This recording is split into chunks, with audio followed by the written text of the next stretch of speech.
broadcast heard will automatically activate special receivers to warn of the impending hazard.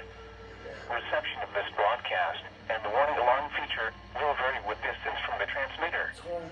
This test is conducted each Wednesday between 11 a.m. and noon, but may be postponed if there is hazardous weather in the region.